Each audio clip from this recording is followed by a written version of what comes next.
the incredible Gregory Hunter speaking. Mr. Ambitious Gregory here. Y'all like that? That's what it is. That's what it is. Gotta come. When you answer the phone like that, I gotta do something, right? There you go. You gotta show up, right? All the way. That's half the battle.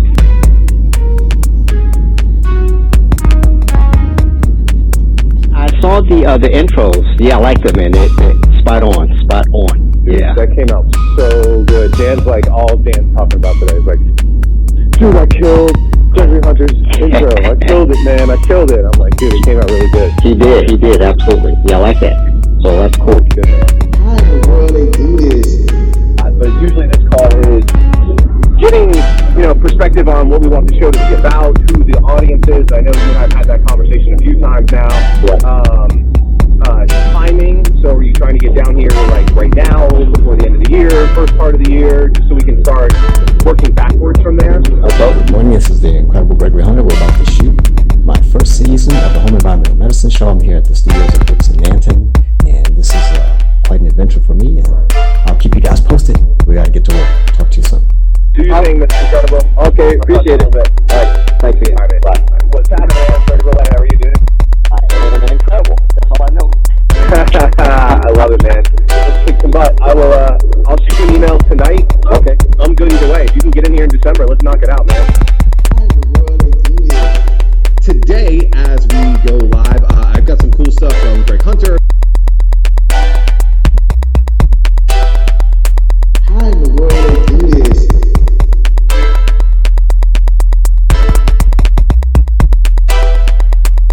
How in the world?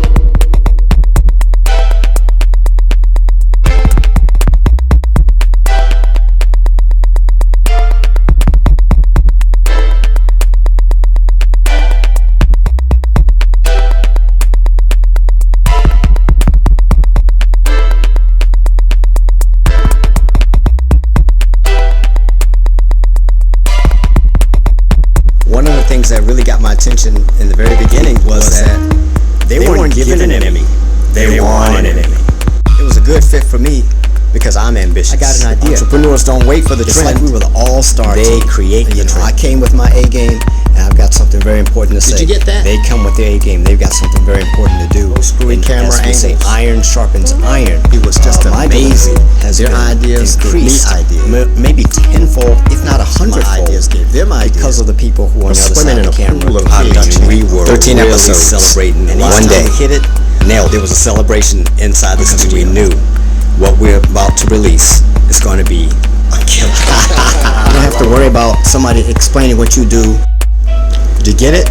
Just let them see the replay. Let them see the replay. Let them see the replay. Let them see the replay. They can watch for themselves. You see, that's the power of this TV. Why TV for me? Because everybody watches TV. Because everybody watches at somewhere. If you're ambitious, on handheld, you want to be on TV. That's where people find you. TV is mobile. Screen. Educate your clients. You don't have to go home or to a sports bar for TV anymore. See the replay. As a best-selling author, thought leader, game changer in the entrepreneurial space, the name of the game is not wait for the crowd. Shit, you ambitious? You need to get with Ambitious Media Group. Greg Roulette's fingerprint is all over the place. CNN, Warner Bros., NBC, Hollywood Live, Post, Times Square Today, USA Today, Fox. Multimedia and marketing experts? Awesome. You better take the deal.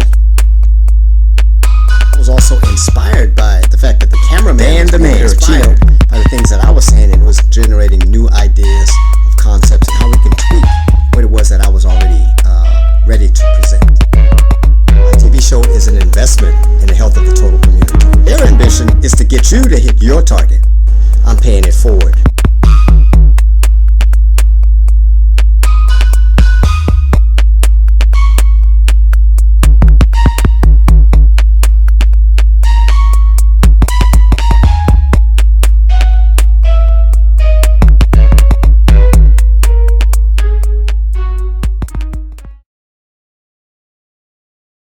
When I come into your home and I'm dressed like this, what am I looking for? Find out in today's episode.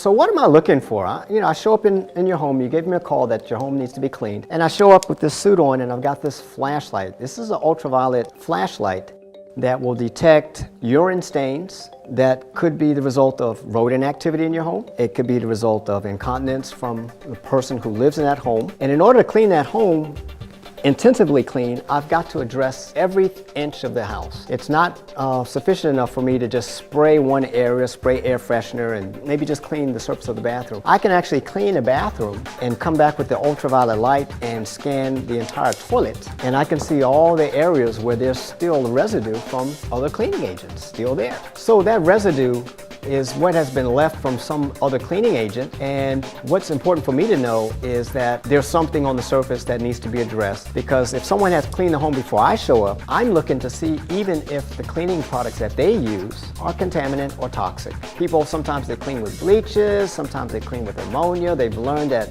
to use bleach, and people were thinking, well, I can use bleach on everything. But bleach does not kill every microorganism. As a matter of fact, there's some microorganisms that actually can live for 2 years in a bottle of bleach. What is home environmental medicine? Why should you care? Watch today's episode and find out.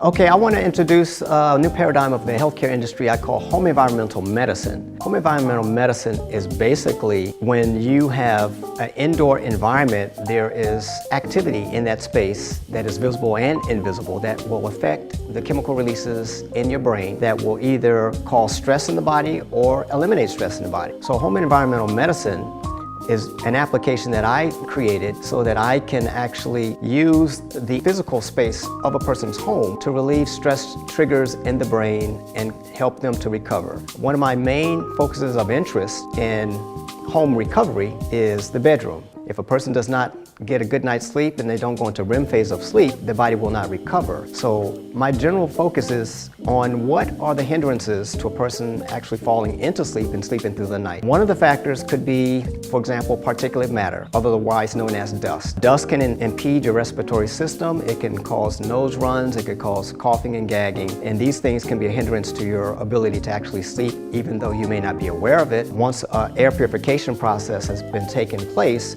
you will notice a difference in your ability to breathe and also in your ability to sleep. Light wave energy is vital to the function of the immune system and also vital to the function of the human brain. And there can be disruptors to the light access that you can get inside your home. So for example, if you have dirty windows, your windows haven't been cleaned, what it does is it actually blocks some of the light from entering into your home. There's a syndrome called SAD. It's seasonal affective disorder, which actually is caused by lack of sunlight exposure, specifically ultraviolet light, which actually governs the immune system and all of the circulatory systems in the body. So if you deprive a person of that actual wave light of energy, you will actually impede their progress and their opportunity to actually recover. So light wave frequency is very important, and the reason why intensive cleaning is vital to home environmental medicine is because particulate matter can actually cover surfaces that can bounce light and reflect light. So if you have, for example, a home that has not been cleaned for maybe 20 days or maybe 20 years, you're going to have accumulation of particulate matter that's going to cover the surfaces that light needs to bounce off of or light needs to transmit through. Another thing that you want to consider with home environmental medicine is the usage of poisons in the house. These poisons will produce a residual dust that will actually remain in the house. And so if you spray for ants or you spray for roaches, you spray for spiders, you have to at some point address the poison that is now part of your air. So when we look at particles in your home that may come from tobacco products, it may be coming from pesticides. These things are not supposed to be inside of your body, and once they enter in your body, there's no guarantee that the filters in your system are going to be able to eliminate them. Now, when we talk about filters in home environmental medicine, many of us have filters on our air handling systems, and we change those filters regularly because we know that they're trapping particles that are floating in the dust. Our human lungs, and we have philia in our neck and also dust hairs, should I say hairs in our nose, they act as filters to the dust, but there are also particles in our environment that can actually bypass those filters. And when we talk about fine particulate matter, the tinier the particles are, the more dangerous they are to your body, because oftentimes they can bypass the filters and end up damaging your cells. So if the particles are small enough to float in the air and you breathe them in, they enter into your bloodstream, they can translocate to any part of your body, and that's going to cause cancer. What will happen is the cells that surround that particular organ where that particle is will start to die as a result of this particle being there. Now, it could be a particle that may be non-toxic. It can also be a particle that is very toxic, which is, as I would call, a double whammy. So you have situations where you have particles that can be airborne that are not toxic, but they can get stuck in the body and cause damage. In this episode, we just scratched the surface of some of the things I'll be covering in this series.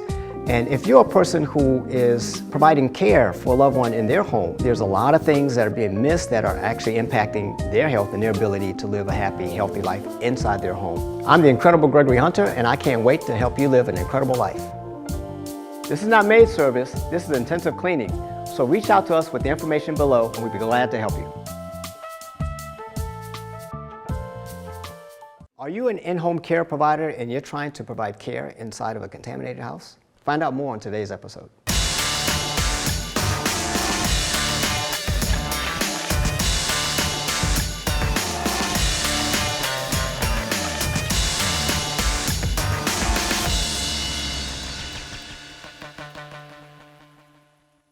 Today I'm going to talk about the in-home outpatient rehabilitation system gap.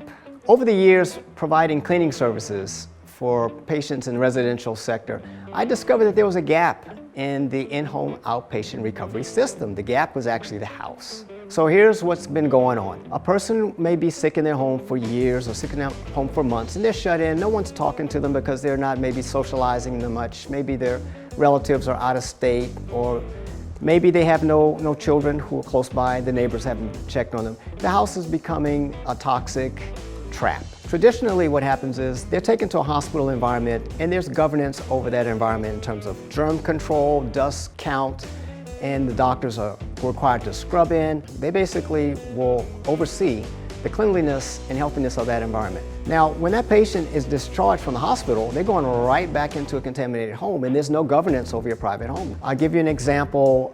You have people who may be smoking inside their home. Okay, particulate matter from tobacco products will stick to all the surfaces inside the interior. Oftentimes I'll walk into a home where there has been smoking taking place, and maybe the person who was the resident is in the hospital right now because they have emphysema.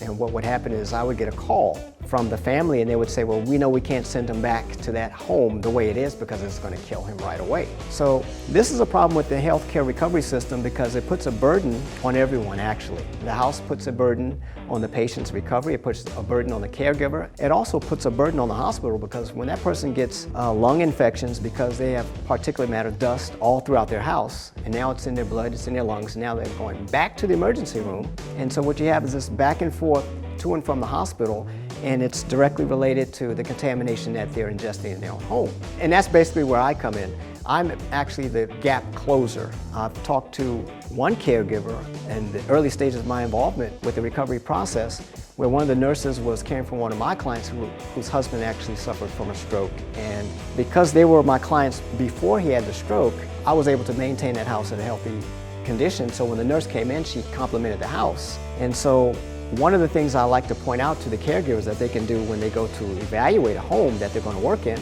take a look around and look up. Look up, look down, look under the bed.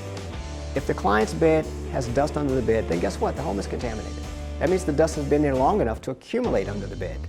And if you look up into the ceiling, you look into the light fixtures, and you see sometimes the lights are mounted on the ceiling, and you'll see it collected with dust. That means that the air pollution in that home has risen to the ceiling often as enough times that now it has now accumulated in the light fixture. The other thing that I advise nurses to do is just walk over to the wall and lean your shoulder onto the wall. Put your head next to the wall and just look down the wall. And what you'll see, what you may find, is you may find dust particles that are actually stuck to the wall. Okay, so if the particles are sticking to the wall, that means there's something going on inside that space that is not going to be good for human habitation. One other thing I want to mention, if you have a patient and the patient is incontinent and they're leaking on the sofa, they're leaking also on the carpet, they're leaking in the bathroom, they're leaking on the floor, this becomes a trigger to a neurological activity in your brain, and you will smell it, and that will send an alert that you are in a dangerous environment. And if that smell continues, what's going to happen is it's going to start to erode your immune system while you're trying to provide care for the patient. You are now subject to the harshness of the environment, and it's going to reduce your focus, it's going to reduce your morality, and it's going to make it very difficult for you to provide the top of the notch care.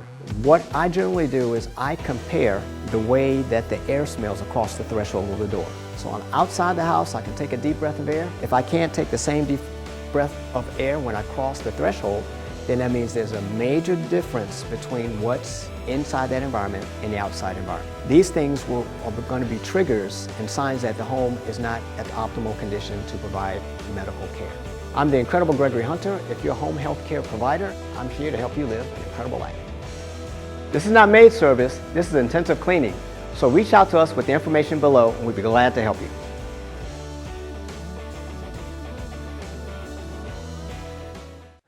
What do you need to do before you send your team in for care in an unknown environment? Find out on today's episode.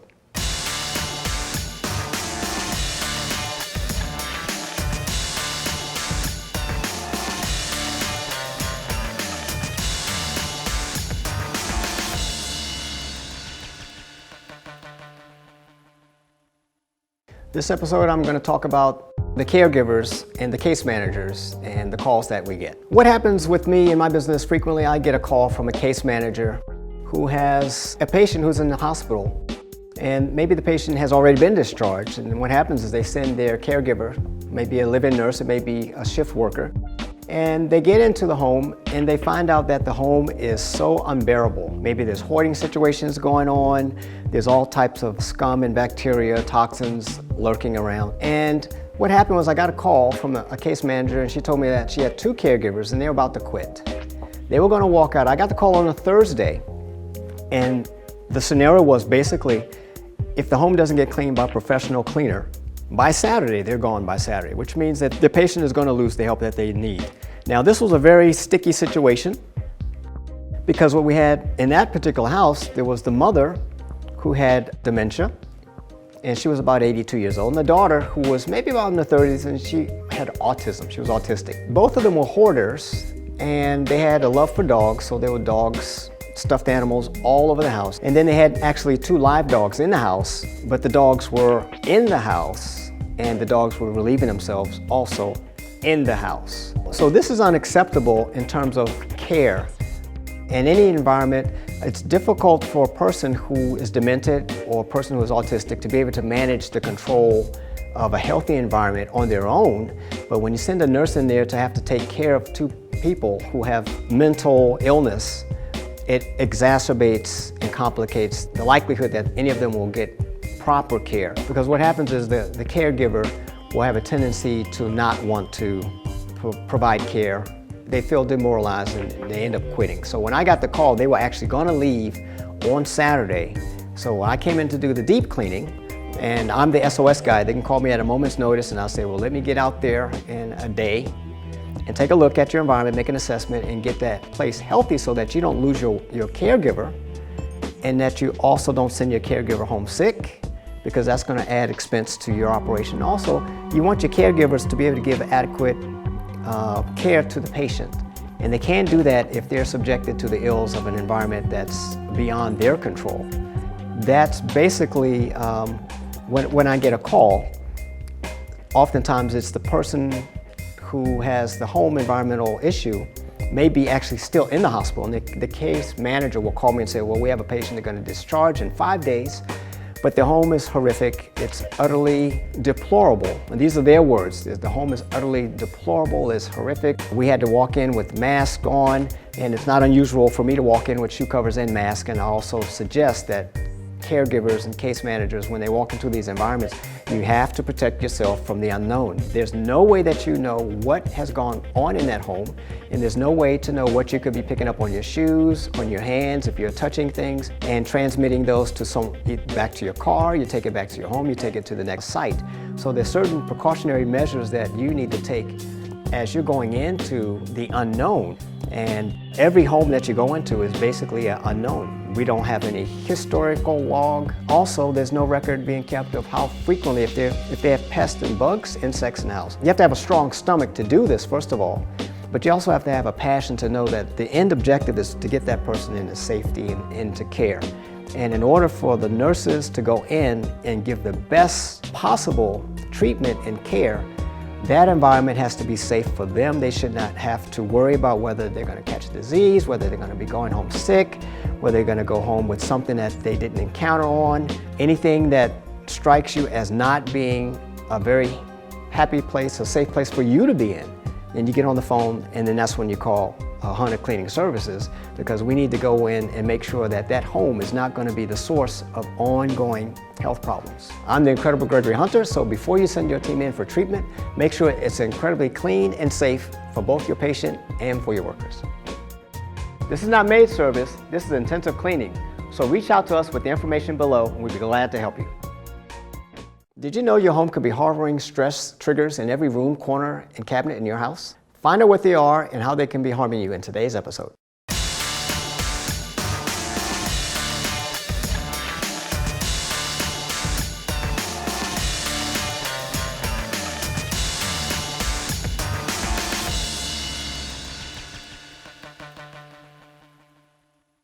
This is the incredible Gregory Hunter. In today's episode, I'm going to talk about stress triggers in your interior space. Now, there are lots of different things that can contribute to stress mentally in your space, and also stress that will translate to something that's going to be internal in your body. Let's talk about, for example, odors. The brain has a physiological response to everything in your space, but in particular, when there's an unfamiliar odor or unpleasant odor in your space, your brain will have a tendency to release a chemical called adrenaline. So if you walk into a person's home and you smell, for example, gasoline, it's not supposed to be in that space, your brain will automatically trigger an alarm to let you know that you are in danger, and it will give you adrenaline to escape from the danger. Oftentimes what happens is a person who's providing care walks into a home environment that has a myriad of odors that are pungent, and what's happening inside the caregiver's brain are chemical releases. Those chemical releases will stay continuous, and they will erode the function of the immune system to the point where the person will become ill. Oftentimes they will have a pain in the back, sometimes it could be a pain in the neck, sometimes they become irritable and angry, and it's not uncommon for a person who's in a home that has foul-smelling odors to become a bit edgy. So always want to pay attention to the things that are going to trigger a stress event in the body of the patient, as well as stress event in the body of the caregiver. Another item that can cause a stress trigger would be an infestation of mice, for example. I've had situations where I've gone to provide care in a home with a person who was demented, and there was an active mouse, and they had actually gotten into her burners under her stove, and it defecated throughout the whole stove. This creates what we call a traumatic experience that is coming from a visual of the damage that mice can do. So this will trigger a stress release in that caregiver. So now the caregiver is carrying stress in her mind and in her body, which also impedes her ability to provide quality care for her patient, because now she's concerned on the one hand that I'm in this place that's got all this activity going on that is not sitting well with me, and at the same time I'm supposed to be giving focused attention to a person who needs my care. Often what happens with a caregiver is a caregiver will sometimes end up having sicknesses that exceed the person who they're giving care for. We've talked about the visual, we've talked about the olfactory response, which is the odor. There's also the response that a person has to the actual dust in the air. They will have a neurological response and respiratory reflex to excessive dust in the air. Sometimes it comes in the form of a nose run. Your nose is running, or you're sneezing, you're gasping, you can't quite properly breathe. The person in need of care, we say that oftentimes they will have been in that environment for so long that they've eroded or worn out or fatigued the olfactory, which is responsible for the sense of smell. So if you're having headaches every time you go to a work site, it may not be that the aspirin is going to be sufficient to keep you from having headaches continuously. It may be that those headaches are being triggered by a physiological response in the actual environment. So I just talked about stress triggers in the interior environment that will affect your ability to provide care for a patient. These stress triggers also will provide a hindrance to the recovery of the patient. So if you're walking into an environment and your nose starts to run and you're having reactions, what you need to do is you need to get on the phone and you need to call to have these issues remedied before you proceed with your care, because you are now walking into the danger zone. I'm the incredible Gregory Hunter, and here's to eliminating the stressors in your work life. This is not maid service, this is intensive cleaning. So reach out to us with the information below and we'd be glad to help you. So I just got a call to look at a patient's home. Actually, the person's going to be discharged from the hospital and they want me to look at their home before I clean it. And I show up with this, and I show up with this. Why am I doing all this? Find out in today's episode.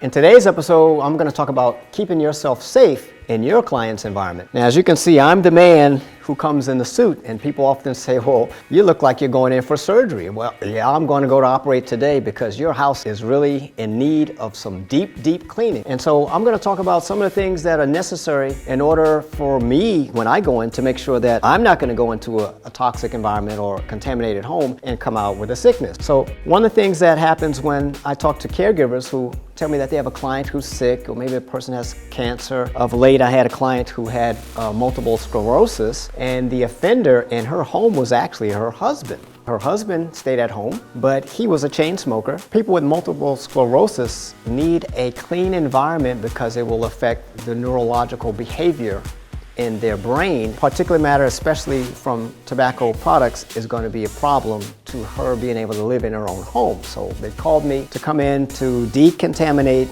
and remove all the tobacco toxins from the walls, from the ceilings, from the windows, from all the furniture, and also we purify the air. But when I went there initially to the home, what I did was I had on my shoe covers and my protective gear. The person who was the smoker was there. He's like, oh wow, he's got on a mask. Well, yeah, I do put on a mask because I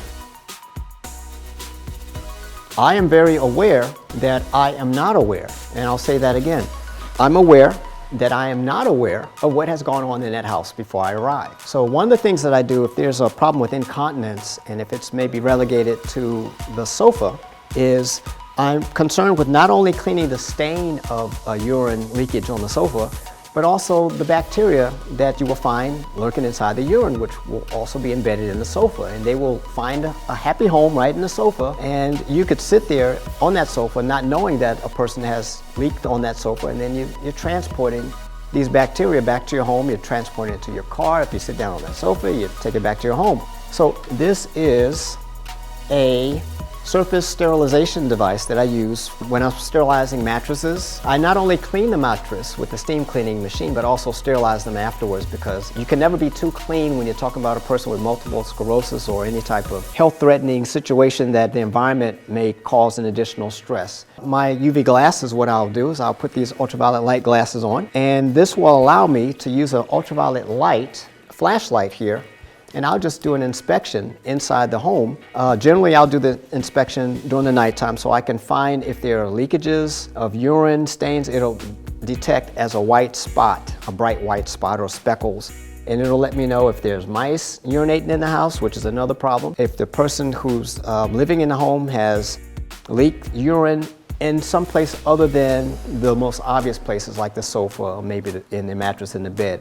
And so when we're doing home environmental medicine, I'm staying mindful of the fact that the bacteria in the house is contained within the whole capacity of the home. And what generally happens when you have a caregiver, oftentimes their duties will include light cleaning. For me, light cleaning is fine if the house is already clean, but if the house is contaminated, the contamination travels through the entirety of the house. Part of what I do is I walk in, I'll wear my gloves, nice, thick PVC type gloves that will allow me to handle items without having to have contact with my skin. There's not a major concern with something contacting my skin unless there's a breakage in my skin. It can enter into your system through your eyes or through your nose. Being mindful of that will allow you to take the proper precautionary measures. Another issue that home environmental medicine addresses is if you have a person who has MRSA, and that's something, it's a microorganism that will eat the skin, and it's very contagious, and it's a problem. It's difficult to kill, but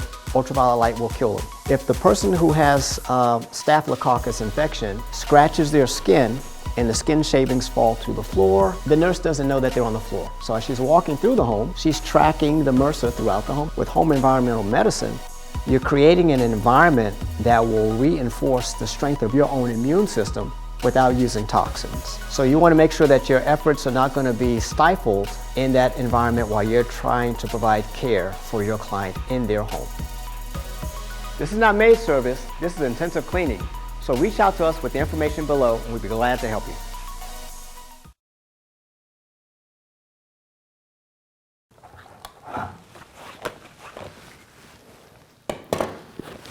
What's the difference between intensive cleaning and maid service? Find out on today's episode.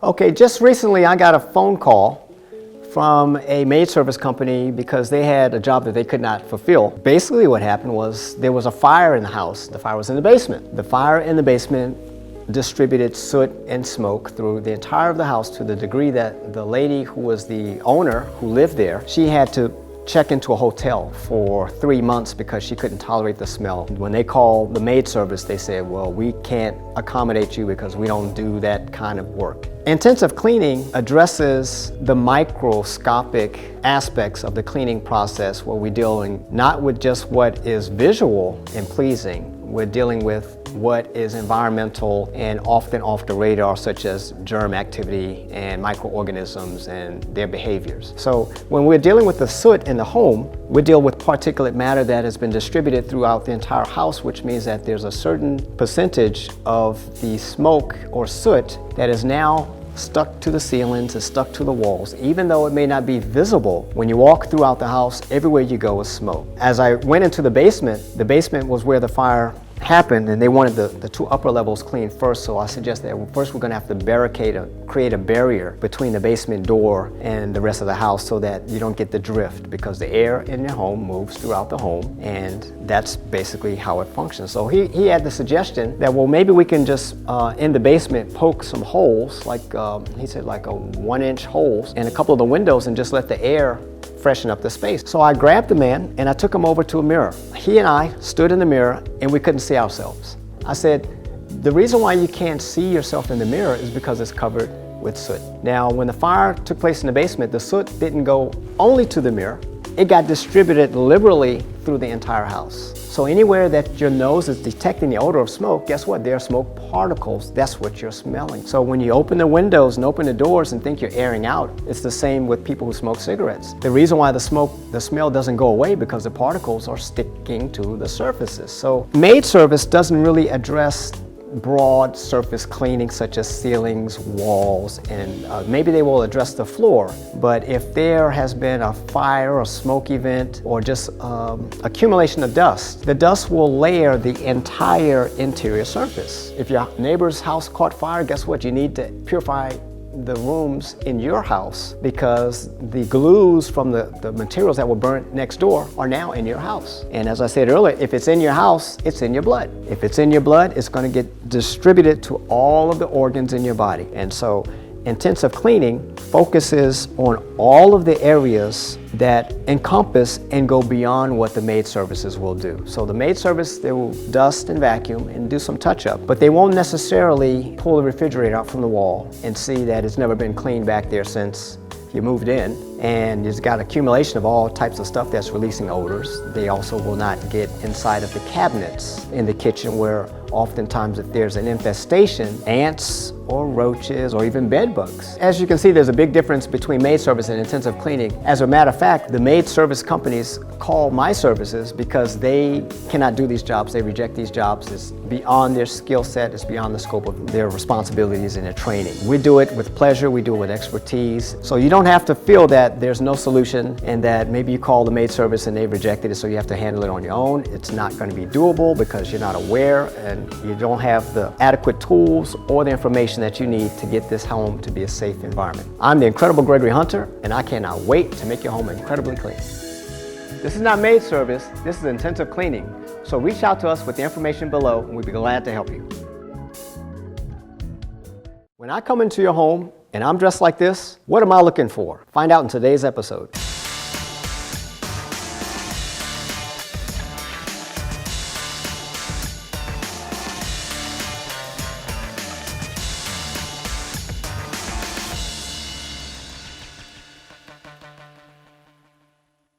So what am I looking for? I show up in your home, you gave me a call that your home needs to be cleaned, and I show up with this suit on and I've got this flashlight. This is an ultraviolet flashlight that will detect urine stains that could be the result of rodent activity in your home. It could be the result of incontinence from the person who lives in that home. And in order to clean that home, intensively clean, I've got to address every inch of the house. It's not sufficient enough for me to just spray one area, spray air freshener, and maybe just clean the surface of the bathroom. I can actually clean a bathroom and come back with the ultraviolet light and scan the entire toilet. And I can see all the areas where there's still residue from other cleaning agents still there. So that residue is what has been left from some other cleaning agent, and what's important for me to know is that there's something on the surface that needs to be addressed, because if someone has cleaned the home before I show up, I'm looking to see even if the cleaning products that they use are contaminant or toxic. People sometimes they clean with bleaches, sometimes they clean with ammonia. They've learned that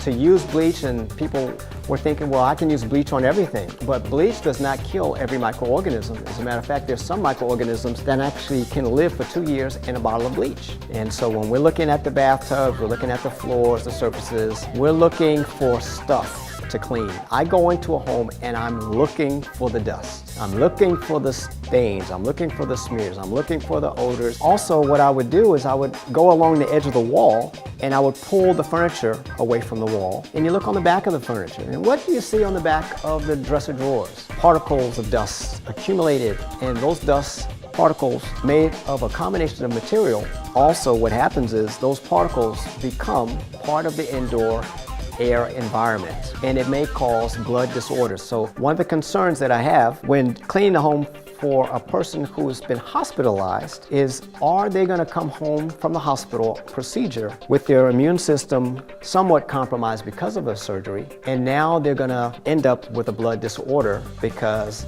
the environmental dust has not been addressed. This is the difference between the maid service, and so the maid services find themselves challenged. I find also that the caregivers find themselves challenged when part of their work requires them to do light cleaning. But I always say that light cleaning is like going to the dentist and having them clean just one tooth. Your whole mouth is filthy, your whole mouth needs to be addressed. If you only clean that one tooth, you're going to miss the mark and they're going to be back again with the same problem. So the purpose of intensive cleaning in home environmental medicine is to bring that house to a high standard. This is going to be the starting point, and then you can bring the maid services in to maintain it. But what's going to happen, the maid services will generally not clean inside the stove. They generally will not dismantle some of the items in the home that need to be dismantled in order to be cleaned properly. They won't necessarily go inside the kitchen cabinets and clean the dishes, the plates, the glasses, the forks. If you have a home that has been experiencing smoke damage or fire damage, the particles get inside of the furniture. So when a maid service comes to clean, one of the things that is not necessarily on their radar is what's the activity that's taking place on the periphery of the house. You know, pull that furniture back from the wall, roll the carpet, the throw rugs, the area rugs back. Let's see what's going on down here. I was shocked, not that anything shocks me this today, because I've seen it all after 25 years of going in so many different homes, but I've pulled back the rug of a person who had a son who was a hoarder, and he lived in the basement, and we pulled back the rug and there's ants. They're just roaming around, and there's all types of little mealyworms and carpet beetles. and it's not on the radar. So if a maid service walks into that environment, generally what will happen is they will turn around and walk right out. And we get many of our caregivers who walk into an environment that is offensive to them and they just turn around and walk out. So I'm saying do not walk out, pick up the phone, make the call, because the help is just one phone call away. But you need to know that home environmental medicine will make this home good for your health as a person who's working, and it'll also make that home good for the health of the person who you're taking care of. You call, I come. I'm the incredible Gregory Hunter, and I want to get your home incredibly clean. This is not maid service, this is intensive cleaning. So reach out to us with the information below, and we'd be glad to help you.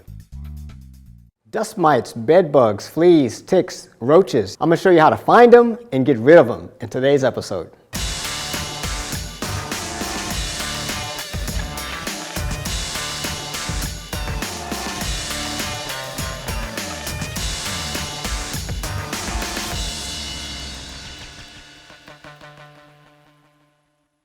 I'm the incredible Gregory Hunter, and today we're talking about indoor environmental pests and how they may affect your ability to provide care in the outpatient home. One of the issues that people have been encountering are bed bugs, and they're a nuisance and they come with a lot of drama. They bring drama to the homes of the people that they're in. They bring drama to the visitors of people's homes because they can hitch a ride on your clothing, hitch a ride on your luggage, and they lay eggs, and it's quite a bit of a nuisance. So when we're dealing with bed bugs, there's always this situation where there's an extermination that has to take place, and when the exterminator comes to the house, what are they going to do to get rid of the bed bugs? Well, they're not going to collect them up in a little basket or a little net one by one. They're going to spray your house. You know, what they're going to spray your house with, they're going to spray it with poison. One of the situations that you have to be mindful of if you have a patient who has bed bugs or have encountered bed bugs in their environment is that if the exterminator comes and they spray the home with poisons, you are now in a poisonous environment. It's fine, well and good that the bed bugs are dead, but if the bed bugs have been treated with air spray, sometimes they'll use what they call a fogger. The residual of that fogger is poison. Anything, once again, that is in the air ends up in your body. The dust may fall to the floor, but it's still in the body. So that home has to be cleaned thoroughly of the residual dust of the poisons after the extermination. Otherwise, you're walking into a hazard to your blood chemistry. And that's very important, especially when a person's suffering from some type of an ailment where they need the whole system to work properly. If you have a toxin or chemical, or like a pesticide, in your blood, that means that your liver has to go into action to try to get rid of that toxin from your blood. So stress can be caused in the liver as a result of extermination. Another problem that comes with pests, for example, roach infestation. Some people have had roaches in their home, and everyone is not aware, but roach feces can actually cause people who are not asthmatic to become asthmatic. And so they breathe in the dust particles from the fecal matter. Keep in mind, it's feces, and it becomes dust particles that are commingled with your air. It can be transmitted through your HVA system. And if you go into a hoarded space and you're moving around the items in that house, guess what? You're kicking up the dust of what's on the bottom.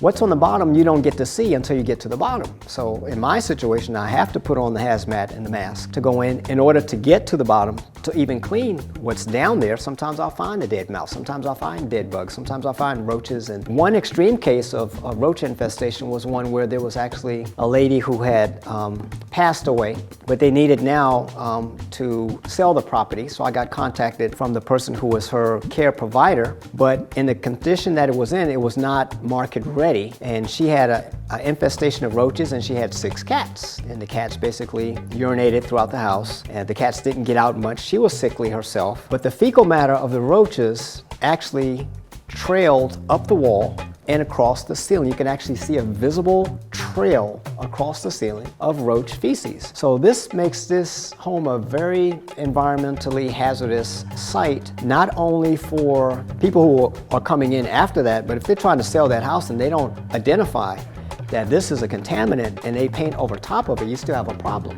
So with intensive cleaning, we're mindful that there may be insect activity in the home. Almost every home has some level of insect activity, but we want to be mindful, especially if they're being treated with pesticides, because pesticides are actually poisons, and we don't want to live in a home with a poison in exchange for living with a pest. So we have to address them both, and that's where we come in. We go in cracks and crevices and in between things, behind the mirrors, behind the pictures on the walls, where these things will find a habitation. If you got bugs, we'll find them, even if your maid services can't. This is not maid service, this is intensive cleaning. So reach out to us with the information below, and we'll be glad to help you. If you're a professional in-home care provider and you walk across the threshold of someone's home, how do you feel? We're going to talk about that in today's episode.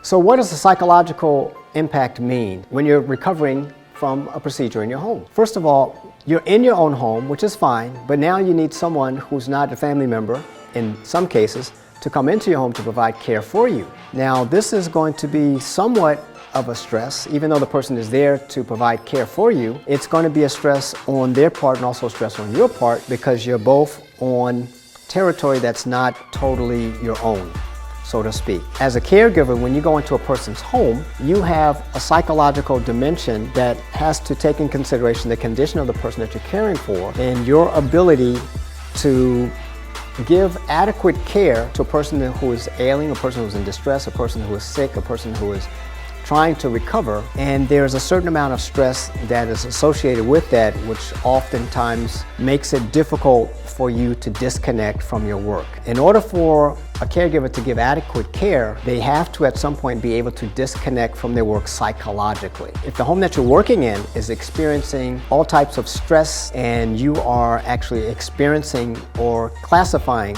these as stress events, there's a psychological impact that will impede your ability to work at your optimum level of energy. So I talk about the importance of your sleep environment as a caregiver, living in a person's home who you do not have the authority to move about as though it were your own home.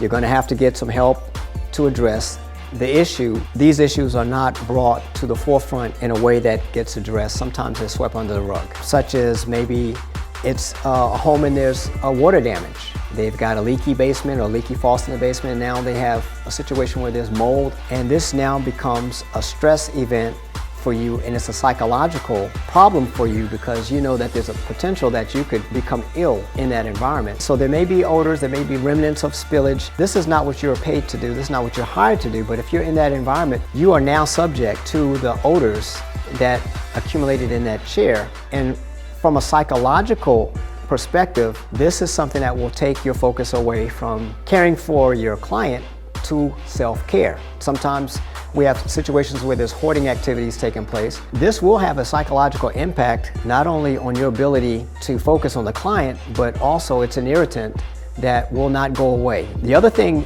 in terms of psychology, which is actually to the benefit of the patient, patients actually tend to recover better when they're in their own home. So they want to age in place, they want to recover in their own home.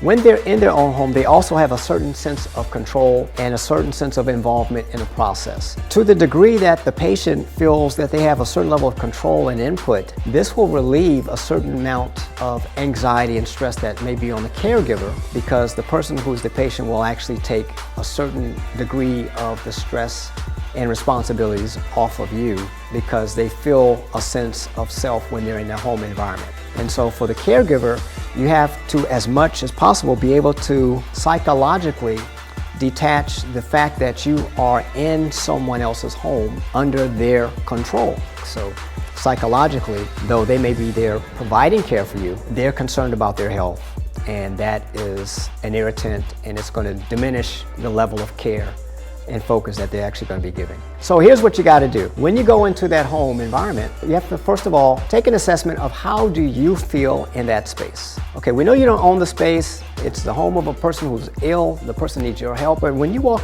through the threshold of that door, how is your energy flowing? Do you feel that you are energized and that you can go straight to provide care? Or does your attention directly go over to, oh, look at the cobwebs in the corner. Oh, look at the dust under the couch. Oh, look at the dust on the furniture. oh, there's odors here. What you need to do is make a real assessment of what is it that you're detecting in that space. And if it's something that needs to be addressed that's above and beyond your capacity, you need to make the call. I'm the incredible Gregory Hunter, and here's to keeping you incredibly healthy. This is not maid service, this is intensive cleaning. So reach out to us with the information below, and we'd be glad to help you. So if you have a client who has mobility issues, they're obese or vision impaired, I bet they don't have a clue of what's lurking inside their home and behind the things that they cannot reach. Let's talk about that in today's episode.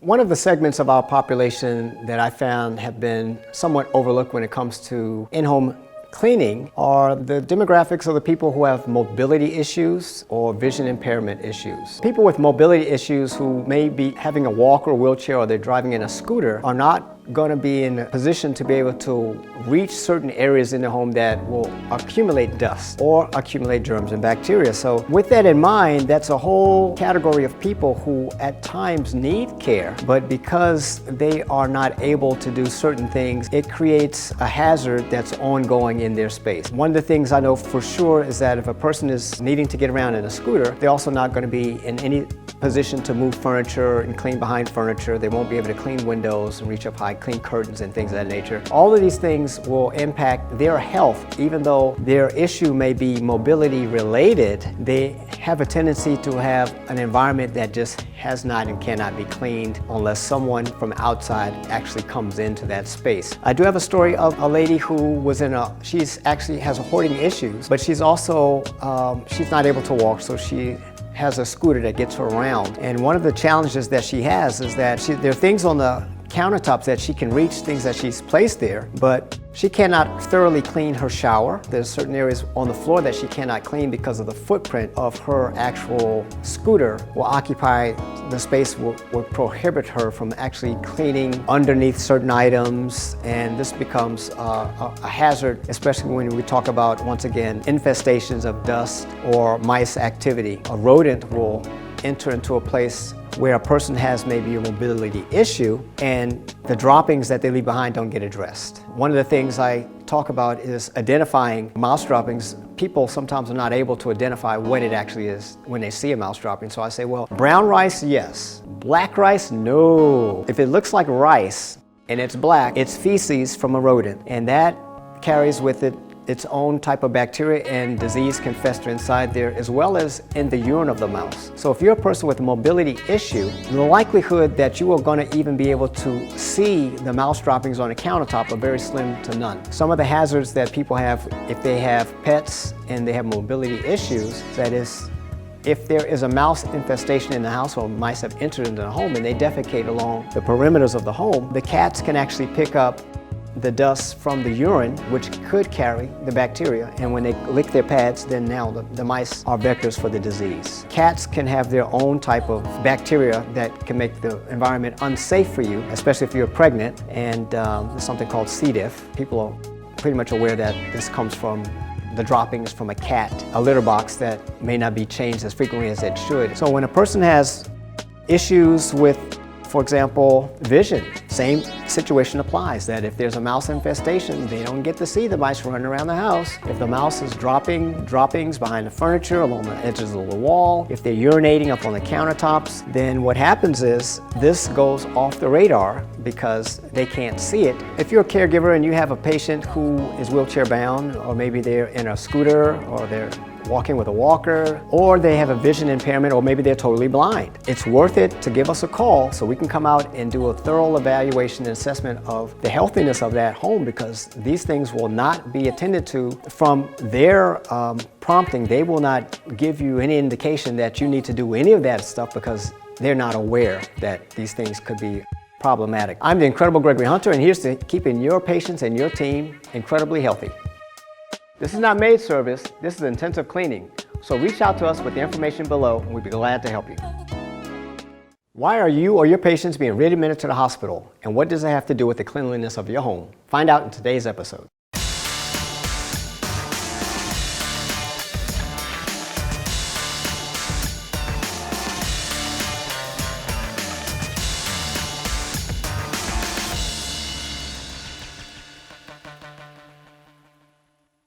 One of the things that caught my attention in the early days of cleaning was an encounter that I had with my first client, and she was suffering from a disease called scleroderma. It's a rare skin disease, but it's a skin disease where the skin actually starts to dry out to the point where they have to start cutting off the extremities because the circulation is not going through. So there was a lady and she had this situation. I felt bad for her. She was not able to open containers to do cleaning, and anything that she handled with her fingertips was excruciating in terms of pain for her. And she had asked me if I would help her to clean her house. And of course I said, it's not gonna kill me to help this lady. She needs help. Let me just step up and help this lady. At the end of the day, I overheard her complimenting my work to someone on the phone. And she said, oh, there's a young man here. He's detailing my chandelier. Wow, my chandelier's never been so clean in my life. The house hasn't been this clean since I moved in. And I said to myself, this is something that I should not take lightly. I should pay attention to this. So when we talk about community health, one of the things that catches my attention is the healthiness of the community in their own private space. When a person gets discharged from the hospital, they go back to their private space. But if their private space is not managed well in terms of bacteria count, dust count, and just the general maintenance of the home, all homes will deteriorate systematically over a period of time, and they have to be upkept and maintained in order to keep this deterioration from becoming a problem with the entire community. When people get discharged into homes that are contaminated, they end up back in the hospital. And so there's been like a revolving door of people coming from a contaminated home into a hygienically clean environment, which is the hospital, where it's governed by OSHA. The nurses and the doctors, they provide service and care in a hygienically clean environment. And then when they get discharged, it's back to the contamination, and then they end up right back in the hospital again. Another issue that can contribute to readmission rates when we talk about the health of the community is that when you have a senior or sickly person who has some type of illness or injury that now prohibits them from climbing the stairs. And it could be a case where they're creating now a sleeping environment on the ground level so they don't have to go up and down the stairs, which requires construction work. When the construction work is done in the house, the people who do the construction, the sanding of the floors, the hammering, the sheetrock installation, they do not specialize in the cleanup. They may do a builder's level of clean, which is very generic, but in terms of particulate matter that's left as a residual of their work, it lingers on and it becomes a toxic hazard. I have had situations where a lady had a knee operation, and because of the knee operation, they created a bed for her on her ground floor. So she wasn't going to be sleeping in her bedroom, she was going to be sleeping in the den off of the kitchen. But while she was in the hospital, the basement was being remodeled. She was a person who did crafts work, and so they remodeled the entire basement with the idea that when she's recovering, at some point she can go back into her shop and start doing some of her crafts. The problem was the sawdust travels through the air. As the air is a vehicle for all particles to move about, she found that she was not able to sleep through the night because her nose was running continuously, her eyes were irritated, her throat was scratchy. Construction work and remodeling can actually add to the hospital admission rates because some of the material that are used in newly refurbished homes can off-gas. And off-gassing will actually produce glues and toxins, respiratory effects, that can cause neurological damage. And then before we know it, now she's broken her hip and they've remodeled a bedroom for her on the main level. They've done some construction and installation, and now they sent her back to that home, and now she's back at the hospital again. What's the problem this time? It's not her hip, it's her lungs. Okay, what's in the lungs? It's the residue from the construction work. So this is something that has to be addressed, and it has to be on the radar of the caregivers and the case managers, the people who are involved in discharge planning, that if you're going to reconstruct an environment for that person to live in their home, you have to go through a thorough cleaning of the residual dust and debris, the glues, and the toxins. So here's what you need to do. If you're a patient or you're caring for a patient and you don't want to get readmitted to the hospital because your home was not intensively cleaned, it's time to take care of it now. I'm the incredible Gregory Hunter, and here's to keeping you healthy.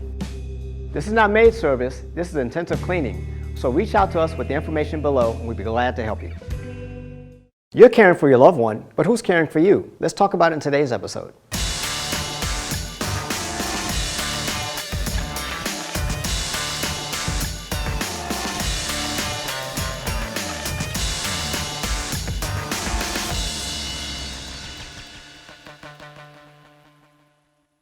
What I've found to be the case in most families is that at some point in time there's somebody in your home to be cared for. It could be the grandmom, it could be great uncle, it could be maybe a child with special needs. But at some point each one of us will either be giving care or will need care. And it's a daunting task, and it also comes with a lot of stress, and it also comes with a lot of heartache. Their families in many communities who they try to handle it all on their own, which makes this challenge even greater for them because they're not aware oftentimes that there are services that are available. And then secondly, they are not aware of the things that need to be done because they're not professional caregivers, so they don't have access or the knowledge that they would get from a professional trained caregiver. So some of the people I've seen, which is basically really struck a nerve with me, was a 14-year-old girl whose mother was a diabetic and she was dying from the disease and she was wheelchair bound, and it was just a 14-year-old daughter, and she dropped out of high school and she's coming home and not going to school. She's just taking care of her mother all day and she doesn't really know what to do. She's not a healthcare professional, so she's managing as well as she can. But they had another problem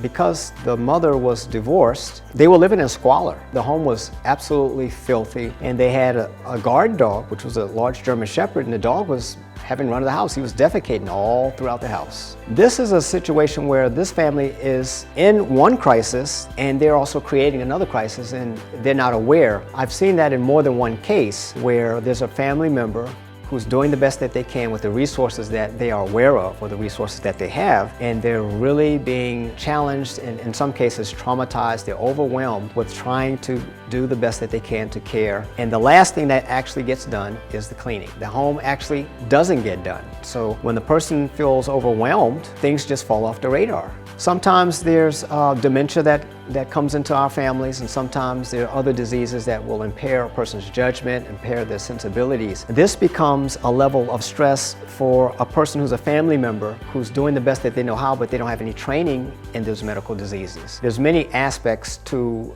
dementia. It takes a person who's skilled and trained in those areas to even identify when it is that your loved one doesn't no longer recognize who you are and thinks that you're an intruder in their home and that you're handling them, you're touching them. So what doesn't happen in these environments is that the house doesn't get cleaned. These are types of things that will wear a family member who's providing care for a loved one. It will wear you out totally and completely to the point where now you're not thinking properly, you're making bad decisions because the stress is wearing out your ability to think clear. And the environmental hazards that accumulate are going to exacerbate the trauma that you're having, and more likely you're going to find yourself in the hospital needing care while you're trying to provide care. I tell people, well, if you get your house intensively cleaned, it doesn't have to be intensively cleaned every day. So these are some of the challenges that caregivers who are non-professionals are facing. But at the same time, when a caregiver who is a professional goes into a home, say for example you're a social worker, you don't have a track record of any of the activity that preceded your coming to that home. So if there's hoarding activities going on and they had exterminations come in the past, you don't have any record of that. So when you're walking into that environment, you have a lot to consider. So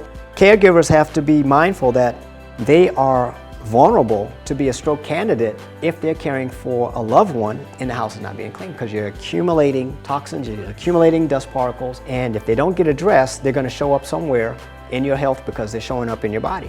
They're going to be in your lungs, it's going to be in your blood, it's going to be in your nose. And so these are some of the issues that caregivers have when they're trying to care for a loved one. So if you're in this kind of situation and you're not the only one, here's the thing to think about. There's a service that's available, we provide it. Reach out to us and let us know that you need the service, you need an inspection. We'll show up pronto to take care of you, to keep you safe and keep your family safe. This is not maid service, this is intensive cleaning. So reach out to us with the information below and we'd be glad to help you.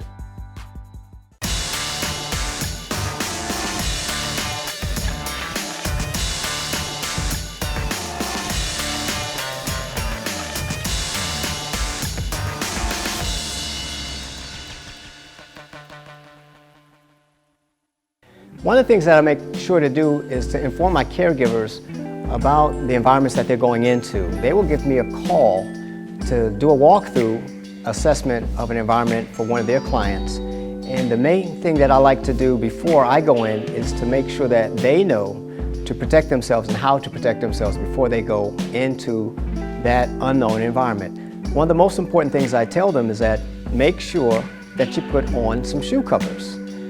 These are for your protection. They're designed to not necessarily keep your shoes looking nice, but they're designed to separate and create a barrier between the bottom of your sole and the actual environment that you're walking in. So once you put that shoe cover on, you can rest assured that at the end of your tour through that person's site, that you can remove the cover without bringing whatever you're picking up on your shoes back to your car, back to your home, back to the next site. And that's very important. Also, when people are going into hoarded environments, it's the same thing that when you have an accumulation of dust, accumulation of items and different objects that have been stationary for a long period of time, you have also accumulation of dust in activity that has taken place that's on the bottom of the stack. So it wouldn't be unusual for me to go doing a decluttering, a decontamination of a home that's cluttered, to find at the bottom of the piles of debris dead mice, dead spiders, fecal matter from rodents, urine stains from rodents. You see things that they've chewed up, and there's food spillage and waste. All those things are potential hazards or access ways for transmission of disease. And as you're walking through those sites, you don't have any indication of what is actually there. So shoe covers, definitely on the feet. Also masks we put on to cover your nose and mouth from anything that you may loosen up into the air when you're moving these items. Even sometimes the homes are difficult just to navigate through. And you may find yourself having to move and shuffle some of the items out of the way. And in the process of you doing that, you're going to release the dust that has fallen on these items that have been sitting there for God knows how long. And this can be something that will end up inside of your lungs, of course, because you're breathing when you're in that space. So cover your mouth, cover your shoes, and then also, thirdly, cover your hands. I advise people to wear latex gloves, or if they have rubber gloves, that's fine. Once you get inside the resident's home, the doorknobs could be dirty. The doorknobs could be infected. The light switches can have filth on them. Sometimes people put their hands on the door to push the door open. So you want to be mindful that you don't necessarily want to touch any of the items there, but you want to make sure that you get a chance to make an accurate assessment of what you see there. I had a job that I did an evaluation for, I guess it was maybe 4 or 5 months ago. The situation was the lady had cancer. She had cancer in her uterus.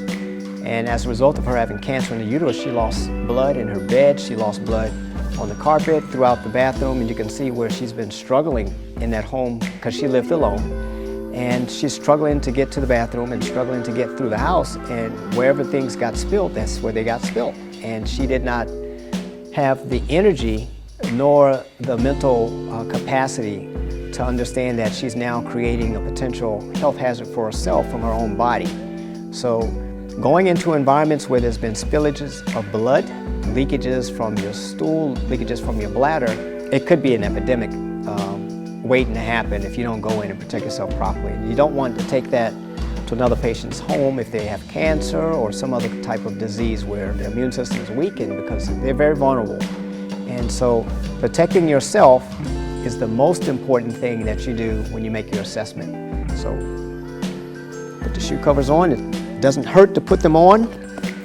People kind of think it's interesting that when I show up, I put my shoe covers on, and I let them know that I'm protecting myself from you.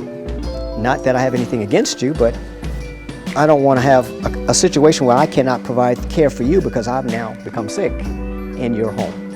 And so the work that I do has a certain level of risk involved. It's actually a high level of risk because I'm going into unknown environments that have unknown levels of a microscopic or microorganic activity involved. The equipment and supplies that I use, some of the chemicals that I use also, are designed to eradicate 99.9% of all types of microorganisms that may be either in the air or on the surfaces. So I use air and surface purification devices, and I use products that will actually clean the surfaces from the debris. So I'm advising and recommending that you protect yourself, just as I will always protect myself when I'm going into that environment to make it safe and healthy for you and for your patient. This is not maid service, this is intensive cleaning. So reach out to us with the information below and we'd be glad to help you.